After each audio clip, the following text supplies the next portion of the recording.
decades. Exposing Washington. Each Saturday at 2:30 p.m. Central. On American Family Radio. Darkness is not an affirmative force. It simply reoccupies the space vacated by the light. This is the Hamilton Corner on American Family Radio and Urban Family Talk. It should be uncomfortable for a believer to live as a hypocrite. Delivering people out of the bondage of mainstream media and the philosophies of this world. God has called you and me to be his ambassadors, even in this dark moment. Let's not miss our moment. And now, the Hamilton Corner. Good evening. Welcome to this Tuesday edition of the Hamilton Corner here on American Family Radio and Urban Family Talk. I'm your host, Abraham Hamilton III. We have our full J-Squared squad back in the building. Mr. Tross is here on my right.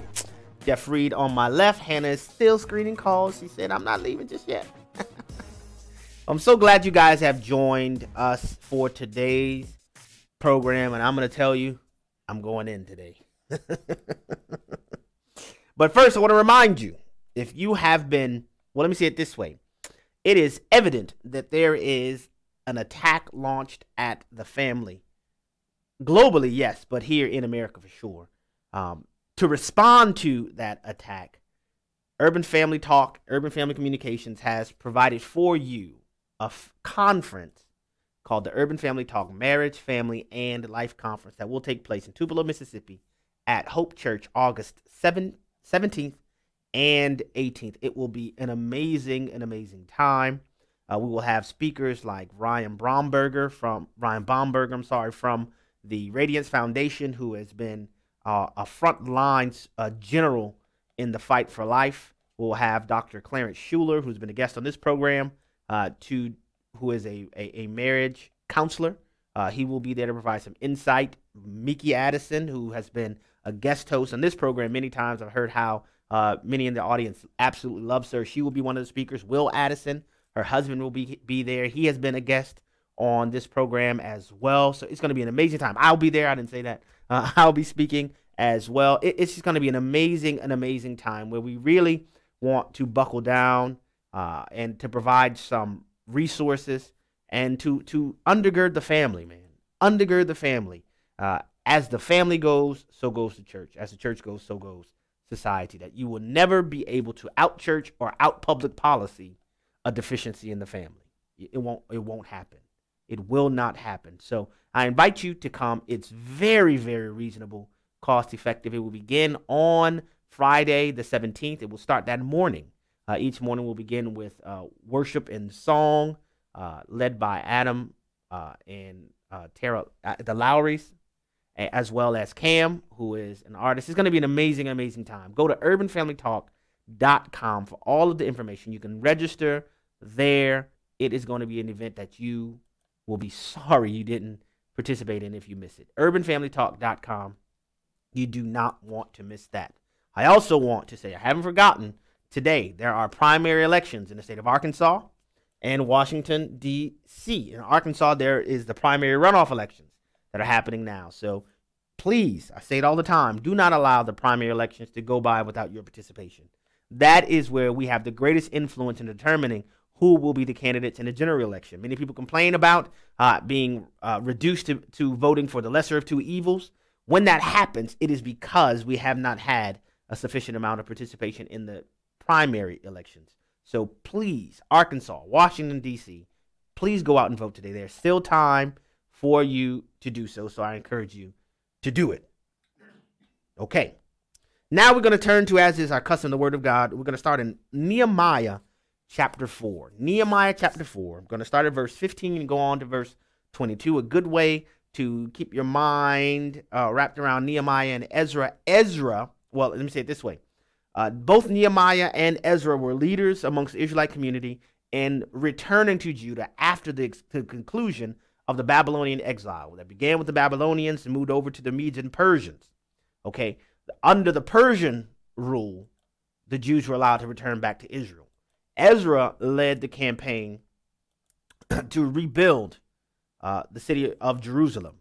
Nehemiah led the campaign to rebuild the wall in Jerusalem. So that's a good way to keep that in mind. City versus wall. City versus wall. That's a good short way to remember what's going on with them. And where we pick up today in verse 15 is as they finally were able to begin the reconstruction project, that you had a cadre of haters. Tobiah, the Ammonite. It's important to note who they are and where they're from. Tobiah, the Ammonite, which is the descendant of Ammon. Remember Ammon and Moab, the products of the ancestral relationship between Lot and his daughters. Ammon and Moab being historical enemies of the nation of Israel. And, excuse me, Sanballat, the Horonite, which gives an indication that Sanballat was from Beth Horon, a portion of Israel. While the Jews were exiled from Jerusalem and from the southern kingdom of Judah, originally was the Babylonians, and it passed on to the Persians. They tapped governors to rule in that area. So when you see the tension between Tobiah and Sanballat and their beef with the Israelites rebuilding the wall in Jerusalem, it was because the Jews returning to their land threatened the political authority that Tobiah and Sanballat were able to wield in that area. So they didn't want to let go of their power, you see. And so their drumming up the animosity toward the Jews wasn't because it was just jealousy or just, ethnic tension. They didn't want their gravy train to dry up. They didn't want their authority and power to be wrenched from their hands. And so they end up fomenting all of this tension. And so once Tobiah and Sanballat, after their harassing and their naggings, they thought that would be effective in discouraging the Jews from rebuilding the wall. When they realized, where we are in chapter 4, that it didn't work, then they say, man, we have to fight the Jews then. We're going to have to fight to keep them from rebuilding. And just so you can be aware, verse 7 in chapter 4 says, but when Sanballat, remember from Beth Horon, and Tobiah, the Ammonite, and then this is the alliance that they attempted to develop, and the Arabs, and the Ammonites, and the Ashdodites. Ashdod is a city in the Philistine territory. So you see, it's very reminiscent of the alliance that was developed in the 1967 Six-Day War, when you see that there's an alliance of, Ashdodites from Philistine land, Ammonites, and Arabs all coming together to thwart this rebuilding of the wall. Gives you a good understanding that, man, this is something that's not just happening now. This has been happening all throughout Israel's history. So when they saw that was happening, the Bible tells us that Nehemiah led the people to pray to God and to put up a guard.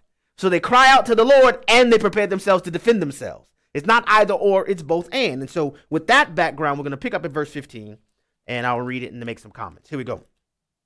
When our enemies heard, this is Nehemiah talking, when our enemies heard that it was known to us that God had frustrated their plan. Oh, I forgot to say that.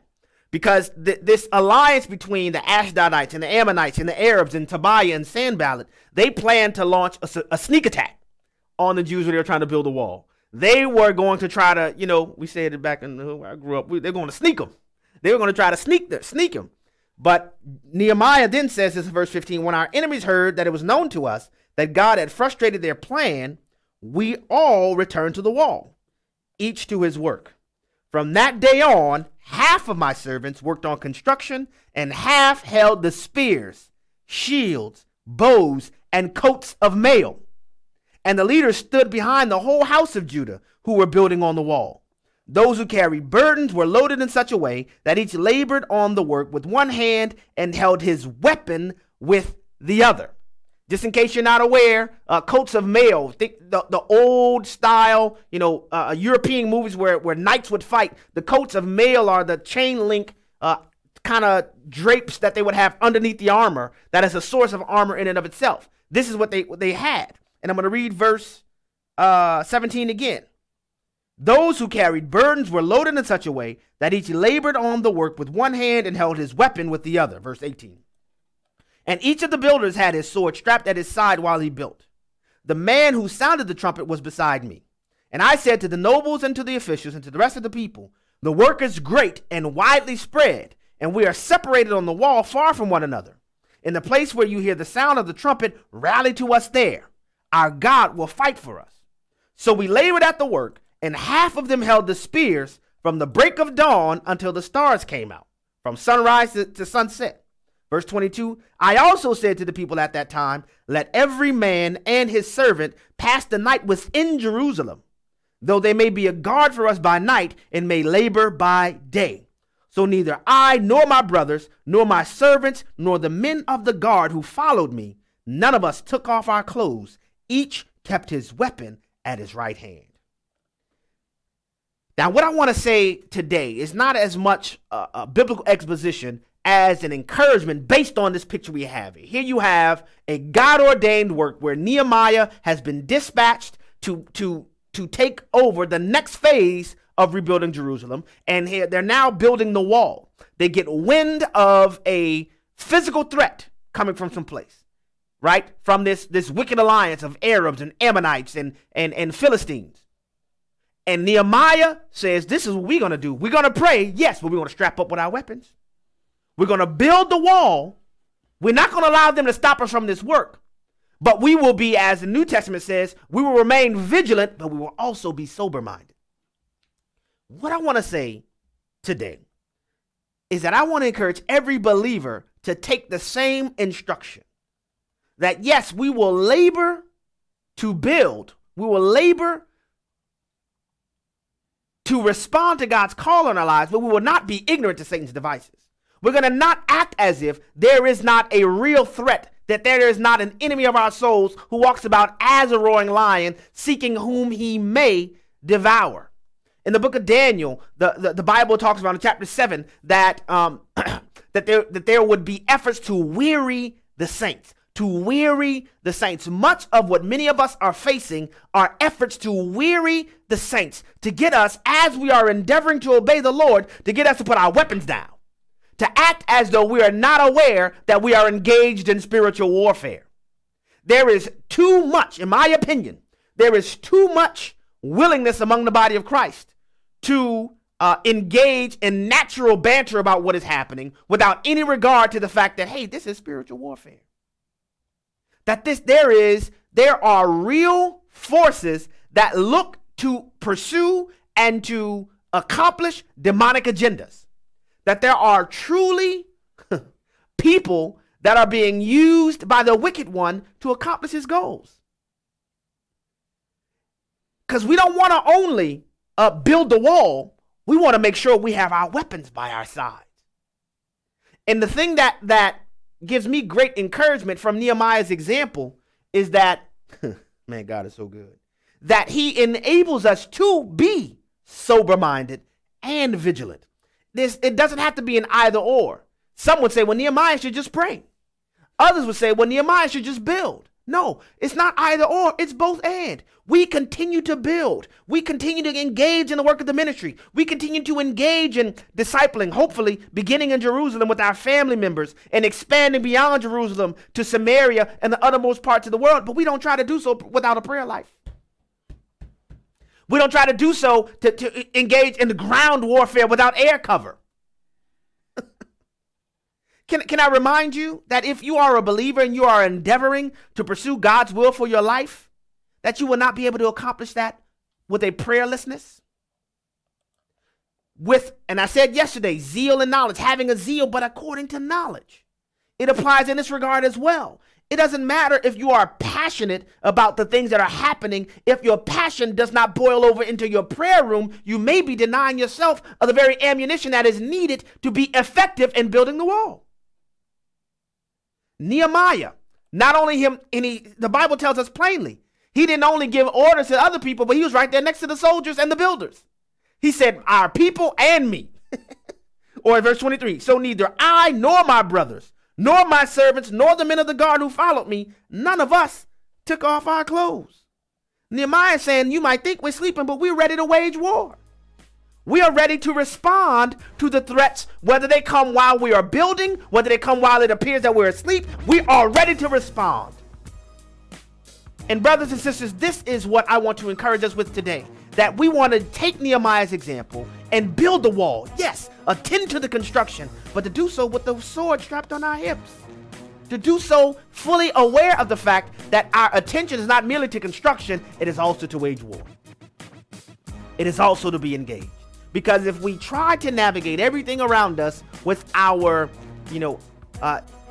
educated pontifications and our professional opinion making and opinion taking without relying on the strong arm of the Lord, brothers and sisters, I'm going to tell you that we are literally hanging out in futility. So let us engage in building the wall, but also make sure that we have our sword strapped to our hip. Bring in the clowns. I am Matt Staver with Freedom's Call. The battle continues against GuideStar and the Southern Poverty Law Center, or the Southern Propaganda Center, regarding their efforts to silence speech.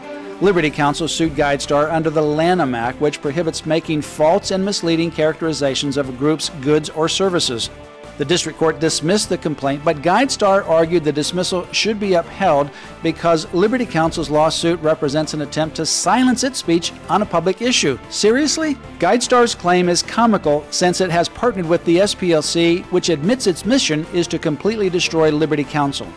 Thus, it is Liberty Counsel that is fighting GuideStar and the SPLC's efforts to silence speech.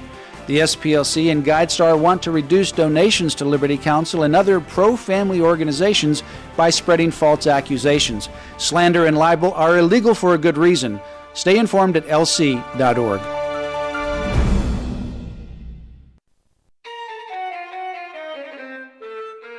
One of my favorite things to do in Israel is take a boat ride on the Sea of Galilee. Hello everyone, I'm Tim Wildman, President of American Family Association and American Family Radio. We'll be taking our annual tour of Israel in March of 2019, but it's time to sign up.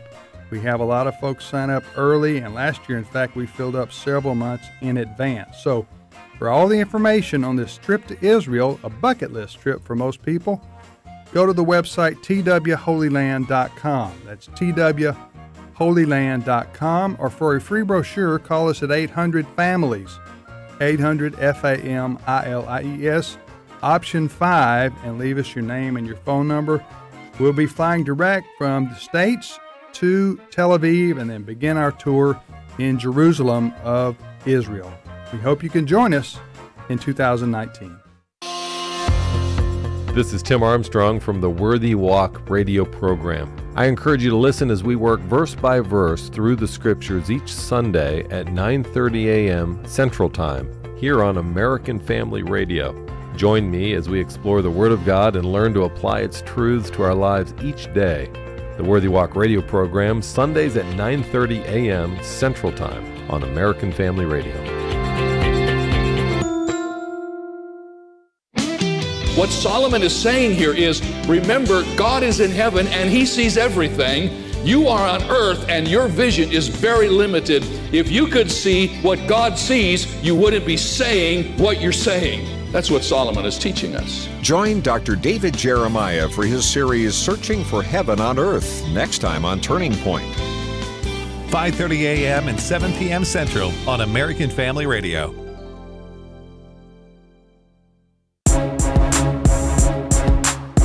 Shining light into the darkness. This is the Hamilton Corner on American Family Radio and Urban Family Talk. Welcome back to the Hamilton Corner here in American Family Radio and Urban Family Talk. I'm your host, Abraham Hamilton III, and yesterday I spent a significant amount of time digging into, is it true that children are being ripped from their mother's arms at the border? And if so, is it happening the way that the Talking Snake media is reporting it? And I tried to focus in on the facts that the entire overarching theme for the show was not allowing emotion to override our reasoning capacities. Not saying that we need to absent ourselves from emotion, but emotion was never meant to lead. You know, and I alluded to the fact that the scripture tells us to set our affections, not to allow our affections to set us. Emotions are horrible generals, but they're tremendous foot soldiers. But when we allow emotions to become generals is when we position ourselves to be ripe for deception. And that is a moment that we are facing. I talked at length about how none of this is new. This has been happening since 1997.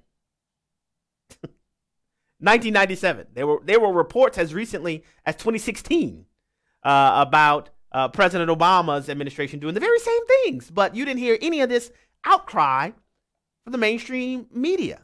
And so what I want to talk about today, more so, is the why. And I alluded to it yesterday. I made a passing statement that some of you may have caught, but I'm going to dig into that a bit more because when you see these things happening and when you come to the factual conclusion that these things have been happening for quite some time, and also coming to the conclusion that it's not happening the way that it's being reported, you then have to ask yourself the question, or we should have asked ourselves the question on the front end, well, why are they reporting it like this now? And in addition to answering that question, I also want to talk about, I'll say it this way, one of the greatest sources of advice I ever got when it came time for me to take the bar exam. There was a senior lawyer who was kind of mentoring me, and the statement he told me in preparation for my first bar exam that I ever took, I've passed a couple bar exams now, but he told me, Abe, give the bar exam the respect it deserves. You know, historically in America, the way that you became an attorney is that you apprenticed with a practicing lawyer. And then after a certain amount of time, you would then become a lawyer yourself. Well, the bar exam was literally created as a mechanism to keep people from becoming professional lawyers because they wanted to control the flow of new lawyers entering into the profession and older lawyers retiring. It was becoming oversaturated in the basic laws of economics. When you have a whole bunch of lawyers, the value of lawyers, or should I say the amount of money people are willing to pay for legal services goes down. So the bar exam was literally created to prevent people from being admitted to the practice of law. And so this attorney, Clive, if you're listening, said, Abe, give it the respect it deserves. And so that wisdom and that advice put me on a path. When my first bar exam, I studied 6 hours a day, 14 hours a day. I took Sundays off for 2 months. I only had to do it for 2 months. You know, Dave Ramsey often says, live like nobody else now so you can live like nobody else in the future. It was only 2 months. I can make this sacrifice for 2 months if this is what God is calling me to do. And I said all of that to say that I really believe it's important in order for us to be effective at building the wall while simultaneously keeping our weapon on our side is that we are aware of the potency of the forces that are against us. And what I'm saying now is that the mainstream media, also known, in my opinion, as the propagandist arm of regressivism, they are very good at what they do. They are very, very good at what they do. And we do ourselves a disservice if we attempt to act like they are not good at what they do. What am I talking about? Here we are in a place where the mainstream media, the propagandist arm of regressivism, they have now hijacked the entire popular conversations away from some pretty important things that have been happening recently. Right off the top of my head, the IG report. How many people in your spheres of influence are still discussing the details of the Inspector General's report and the revelations in it? You know, not very many, I'm sure. Some of you, I'm sure you probably are talking about it. But for many of the people in America right now, the only conversation is babies being ripped from their parents at the border. You know, and Jeff made a statement to me, and it was, man, it was profound. I went home thinking about it all night. When you think about, and I'm just using this as an example, how is it that we know factually and historically, and this is just an example, that the Democrat Party is the party of slavery? Is the party of Jim Crow, segregation, black codes, you know, the Ku Klux Klan. We know this to be factually accurate. This is also the party of the welfare state, which I alluded to yesterday. You want to talk about ripping children from their families? Well, the Democrat Party is the party of nearly half a century of subsidizing a system that requires fathers to be outside of their home. Welfare. This is also the same party that are the advocates of unfettered murdering children in the womb. Again, dismembering children, not only from their mothers, but body parts from body parts. The advocates for the sexual deviancy agenda. Yet, people with skin color like mine vote for them over 90% routinely. How have they accomplished that Jedi mind trick? And I'm saying all of this to say that if we underestimate the potency of their propaganda, that we do ourselves a disservice. Now, I want to talk to you today a little bit about the why, in addition to diverting attention away from the details of the Inspector General's report, diverting attention away from what's happening on the international stage. Can you imagine if President Barack Obama had gotten Kim Jong-un to sign a document committing to the denuclearization of the Korean Peninsula? What do you think will be happening right now? Man, I'm telling you, I told my friend Will earlier, man, they will be carving out a new space on Mount Rushmore right now. You couldn't go anywhere without celebrations, of the great Barack Hussein Obama. But they're diverting attention for a reason. And now, and y'all know, equal opportunity truth teller, I'm just going to tell you, Abe, I shouldn't refer to myself in the third person. I don't have any sacred cows. Y'all know it if you listen to the programs. I'm just going to tell it straight up like it is. In my opinion, what is happening here is an effort to provide a popular groundswell of support for a particular agenda item. And here's how it works. The Russia collusion narrative that became the obstruction narrative, that became the Stormy Daniels narrative, that became every other narrative, all of them were promulgated in an effort to torpedo support for President Donald Trump. It was also concocted in an effort to develop a groundswell of support to enable the blue wave at the midterms, which are happening this year. Well, what was originally thought to be, man, we're going to make, meaning the regressives going to make a great influx of winning seats as a result of the blue wave, they're beginning to recognize now that that blue wave is not going to be as blue nor as wavy as we expected it to be. Because in spite of all of that, President Trump's base still supports him pretty aggressively, which is the exact same base that supported him before they knew what type of president he would be. And now, by and large, there are things that I disagree with vehemently, which I'm going to talk about a little bit today.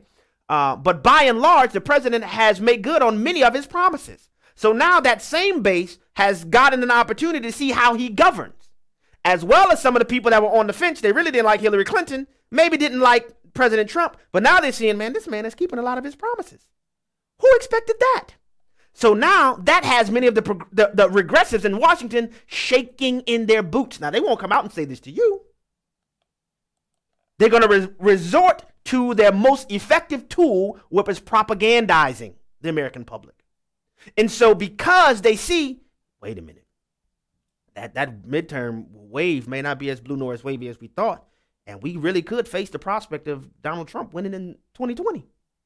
We have got to do something, kind of like Peter Strzok style. We can't have that. I got to stop it. So they use their propaganda arm to gin up a manufactured outrage that is not based on genuine care for children. And hear me well. I know there are people on the left end of the political spectrum that do genuinely care about children. I'm talking about the political elite regressives in D.C. and the media elite. They are the ones who don't care. These are the same ones that champion the right to kill children. Now you want to tell me they care about children? Please. And if they cared so much, why didn't they beat that drum during the Obama administration, during the George W. Bush administration, during the Bill Clinton administration? Miss me with that one. All right. So here we are with the prospect that, man, we might not be able to make inroads in this midterm election. And then you have simultaneously many Republicans who happen to be Republicans in name only, retiring from Congress, many of them on the House of Representatives side, a few of them in the Senate. Then you have in the midterm so far that the Republicans that are winning primaries happen to be the Republicans that support the Trump agenda. The Republicans that that are losing in the primaries are opposed to the Trump agenda. That, ladies and gentlemen, creates abject panic among the regressive ilk. And they realize if we are going to get amnesty done, we have to do it now. We have a bunch of Republicans that are about to retire that support our amnesty stances. So we need to make sure we get this thing done now. We don't know what's going to happen. We're not going to have as blue nor as wavy a midterms as we expected. And we have to have something we can use to try to stop the Trump train in 2020. Enter from stage left, Paul Ryan. Because what many of you may not be aware of, because most of us are aware of the IG report generally speaking, but what most of you may not be aware of is that as I am talking to you now, the representatives in Congress on the House of Representatives side are debating an amnesty bill that has been presented by Paul Ryan. You know, that same Paul Ryan, who is the Speaker of the House of Representatives, who is preparing to retire so he doesn't have another election to face in the immediate future. So he can make a go for the gusto right now. Enter Paul Ryan's bill. Paul Ryan is currently proposing an amnesty bill that provides amnesty to 1.8 to 2.4 illegal immigrants immediately, while saying, we may get to that wall thing later. Now, you might ask, well, why would they do that? I'll tell you. A small little note, for example, from the Koch brothers, who traditionally funds conservative causes, they've indicated their support for Democrat politicians in the midterm who will support amnesty-like programs. Why is that? Because there are many who are in the Republican Party that are crony capitalist interests that enjoy having cheap labor. So they are interested in allowing an amnesty program that would invite illegal aliens to come to America, and that aligns with the desire of the Democrat Party to introduce into the electorate a new voting base. Those forces converge. Ta-da! What do you have? A bipartisan push for amnesty. Now you would think, wait a minute. The political winds that are blowing, all are blowing Trump's direction and his willingness to defend the border and have tough border enforcement laws and to build the wall. But folks, just because you have people with R's behind their names does not mean they are conservatives. And I am submitting to you that this immediate upsurge in outrage concerning issues on the border is to provide a groundswell of popular support amongst the American populace to give cover for their efforts to pass amnesty in Congress. I'll give you a couple of provisions from it. Ryan's amnesty plan's border wall would trigger funding for the border wall only after the effect would arise only after amnestied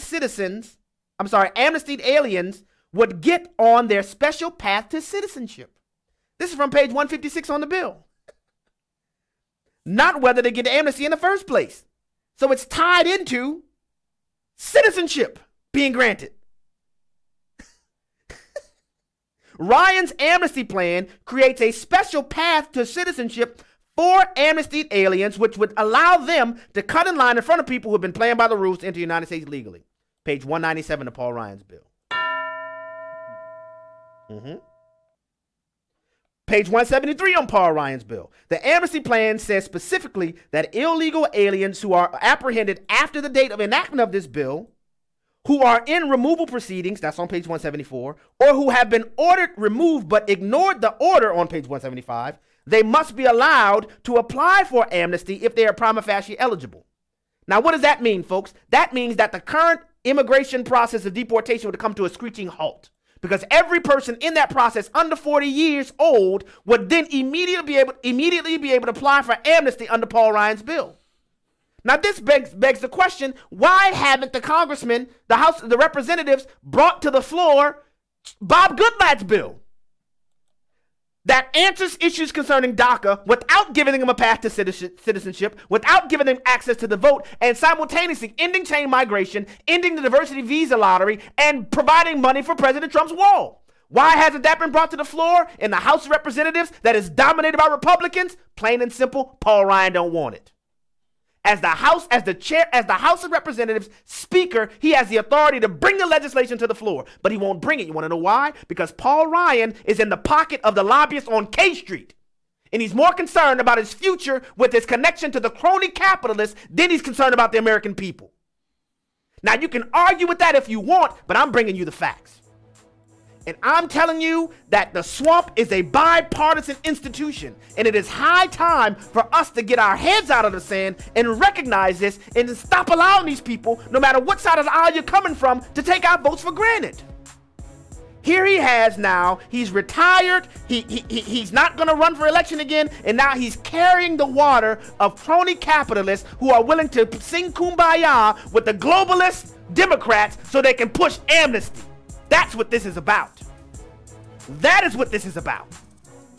And so They want us to get caught up in the emotionalism of the moment so that we're unable to put our thinking caps on. And they say, wait a minute. They're pulling the wool over my eyes for something. What are they really trying to do? If they really want to carry on the protection of our border, you should consider Chairman Goodlatte's bill and stop this amnesty foolishness. American Family Radio and Preborn are partnering to help save babies' lives throughout America. Well, my name is Dan Steiner, and I'm the president of Preborn. Ultrasound truly is a game changer. When a mom comes into a pregnancy center under pressure to abort her child, perhaps the dad's gone, perhaps her mother is pressuring her. Most of the time in her heart she doesn't want to abort, but what she needs is something that will give her the strength to choose life against the pressures forcing her to consider abortion. That's the ultrasound. If she hears her baby's heartbeat and sees that baby on ultrasound, 80% of the time she'll choose life. Be a compassionate answer to abortion and help save a baby's life. Go to preborn.com now. That's preborn.com. Or dial pound 250 and say keyword baby. That's pound 250 and say baby. All gifts are tax deductible. Your love can save a life. Hi, this is Steve Tiber with 8 Days of Hope. We've seen God open up so many doors for us to help serve and love those who get affected by a natural disaster. As the trees and the wind started crashing down around us, my wife was, of course, very diligently praying, Lord, please be with us. Very simply, we do it because God commands us to love others. I see these volunteers all as a gift from God. And I'm just grateful they're here, helping out. It's a blessing. If you're interested in becoming a part of what God's doing through 8 Days of Hope, please go to 8daysofhope.com, click on Get Involved, submit your email address. I've noticed that whenever there's a time in my life when things might be a little gloomy, the number one thing that I can do is to go serve somebody. And I would encourage anyone else to, it's worth it. Come out and do it next time if you didn't make it to this one, and the Father will really bless you in it. Thank you so much for your prayers and volunteering with 8 Days of Hope. Hello, Americans. I'm Todd Starnes with news and commentary next. There's been a lot of talk in recent days about the welfare of the children of illegal aliens, about how American taxpayers have an obligation to feed and clothe and house young people from other countries. That is certainly a conversation worth having. But what about the welfare of American children? What about the welfare of Justin Lee, a 14-year-old boy from Wixom, Michigan? Police say Justin was riding a bicycle having fun on a summer day when he was run over, left to die in a ditch. The man charged with his murder is an illegal alien. The mainstream media has all but ignored Justin's story. There have been no impassioned speeches from Capitol Hill, no celebrities tweeting about justice for Justin. It's as if no one cares. So I want to ask you a simple question. Do you stand with the illegal aliens, or do you stand with the American people? I'm Todd Starnes.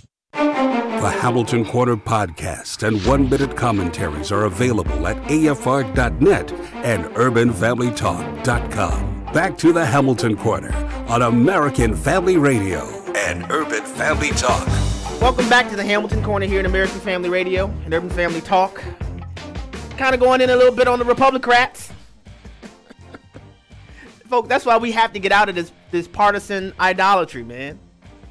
The Republican Party, generally speaking, well, I won't say generally speaking, just because people have R's behind their names doesn't mean that they are fighting for conservatism. It just doesn't mean that. But we will open the phone lines if you want to be a part of the program to join this wonderful, calm, peaceful discussion. You're welcome to call 888-589-8840. The number to call again is 888-589-8840. When you see how it's lining up, it becomes a bit more clear. For example, here are a couple facts. The Goodlatte Bill has been around for at least a year, if not longer, yet hasn't been able to get a hearing on the floor of the House of Representatives. Now, this is in a caucus that is dominated by Republicans. And the House Speaker is Paul Ryan. Why can't this bill get a hearing? Then when you add into that, here's another little factoid for you from Paul Ryan's amnesty plan. Paul Paul Ryan's amnesty plan says absolutely nothing about stopping the gravy train of employers that are more than willing to pay for illegal aliens to work at cheaper labor rates. Paul Ryan's amnesty bill, not so conspicuously, completely ignores the E-Verify system.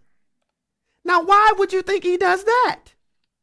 Folks, because it is the K Street crony capitalist interest, and there's not enough conversation about the crony capitalist interest that contributes as a driving mechanism for illegal immigration, which is why you have the pivot by the Koch brothers. And I'm just telling it like it is. And because I'm saying all of this doesn't mean that you have to throw the baby out with the bathwater. You don't have to say, automatically, make some broader conclusion.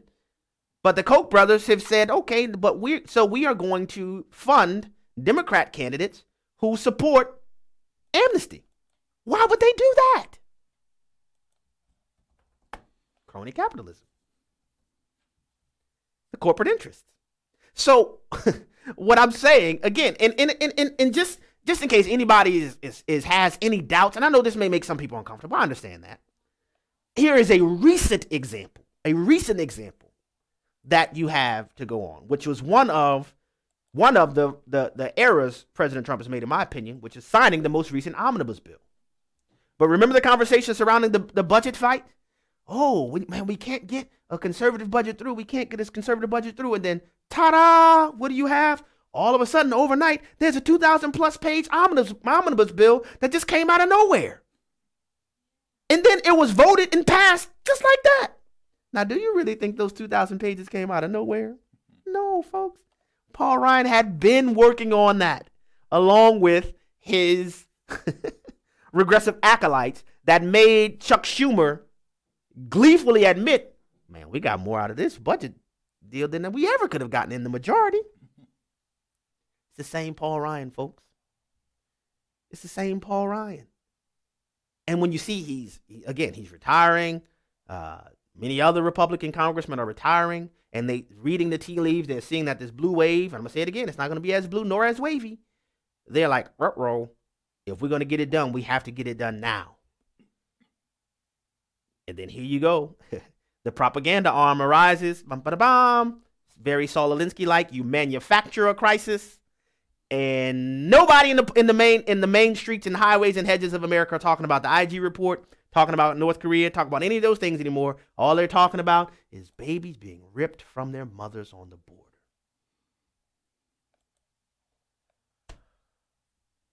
That's where it is. Now, I could be wrong. I don't think I'm wrong on this one, though. I don't think I'm wrong on this one. And unless more heat is applied, I mean, just think about it. The Paul Ryan's bill, this amnesty bill, where did it come from? How is it all of a sudden gaining such traction in the House of Representatives when Goodlatte's bill, when Goodlatte's bill has been around forever? But this is a debate now? I'm telling you, I smell a rat. And it kind of has a swampy odor to it. To the phone lines we go. If you want to be a part of the program, 888-589-8840. The number again is 888-589-8840. We'll start in the great state of Texas, where Marty is on the line. Marty, thank you for calling the Hamilton Corner. Welcome to the program. Are you there, Marty?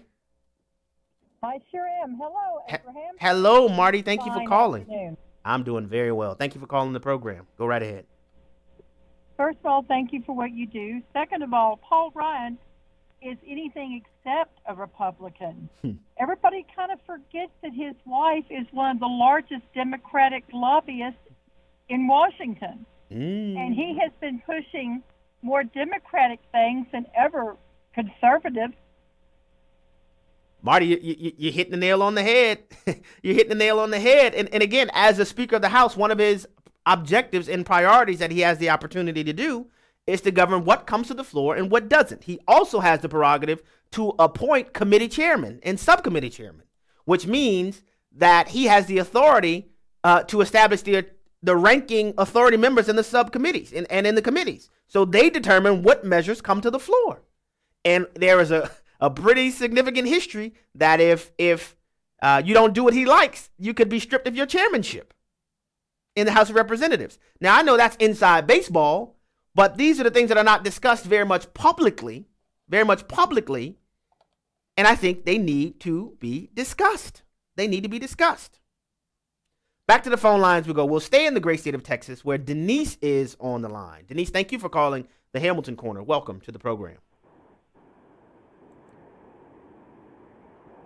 Hello? Yes. Dennis? Is Dennis? Yes. Yes. Go right ahead, Dennis. I want to commend you on your guts for some of the things you say. I have been wondering for a while. I taught American Civil War for 12 years at the college level and could never understand why the black population voted Democrat. Not only even things like abortion and voucher programs are overwhelmingly the favorite of the black community. But a few months ago, I got one of the reasons.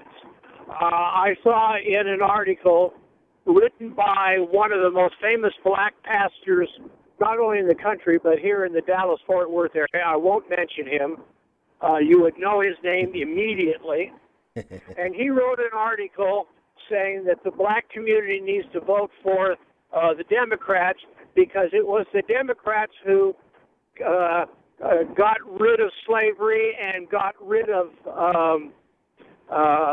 Jim Crow and the like, and that Eisenhower had fought against getting rid of that stuff, and it was just all wrong. Yeah. And I wrote him a letter saying he is a wonderful pastor and a great speaker, but as a historian, he's full of junk. Yeah. Dennis, you're absolutely right. And the point I was making is that if we underestimate the influence that the mainstream media has over people, we do so to our own peril. That though that is provably false, the factual statements that you're saying that pastor made in writing, think about that, made those statements in writing.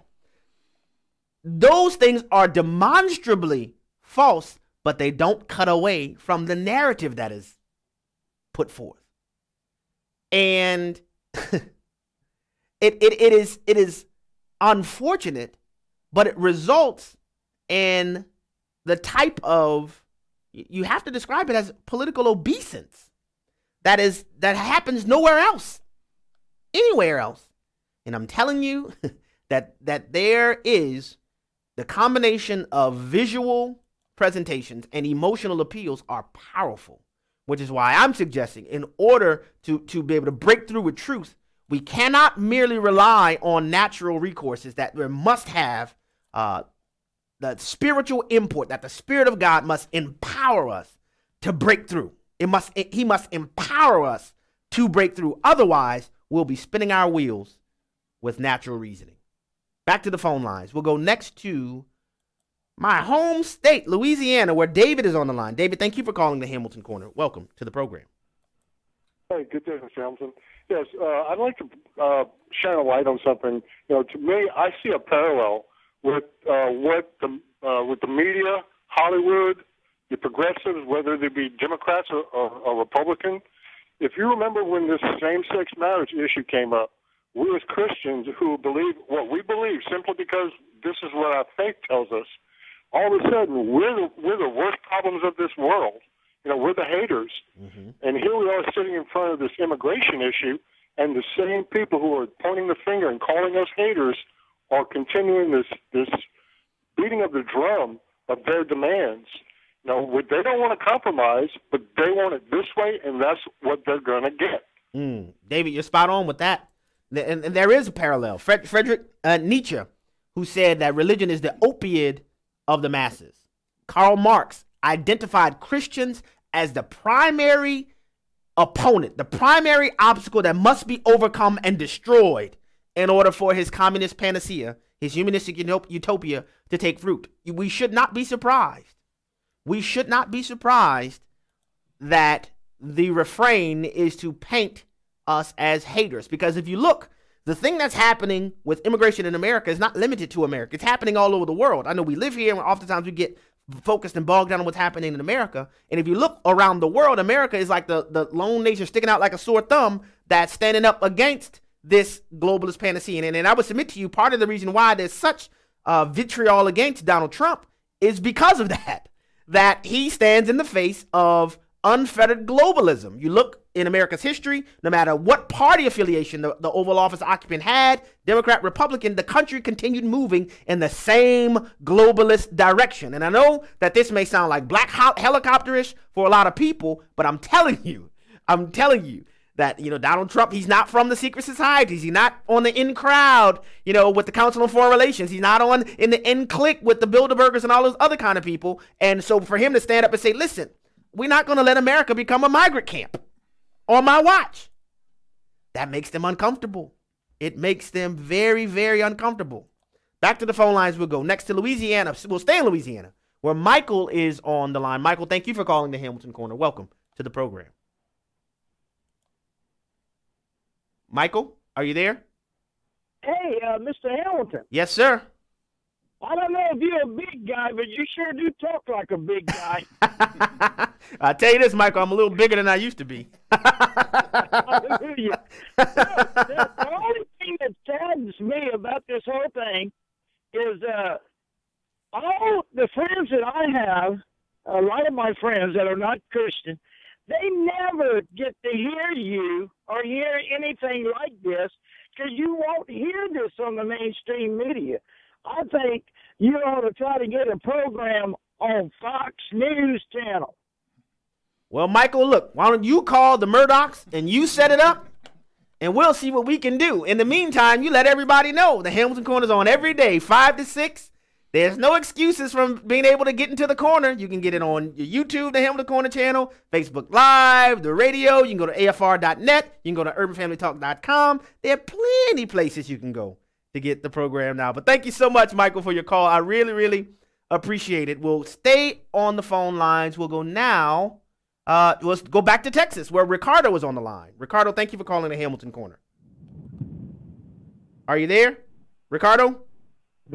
Yes, I am. Go right ahead, sir. Thank you for I want to thank you for everything that you've done, your words and everything.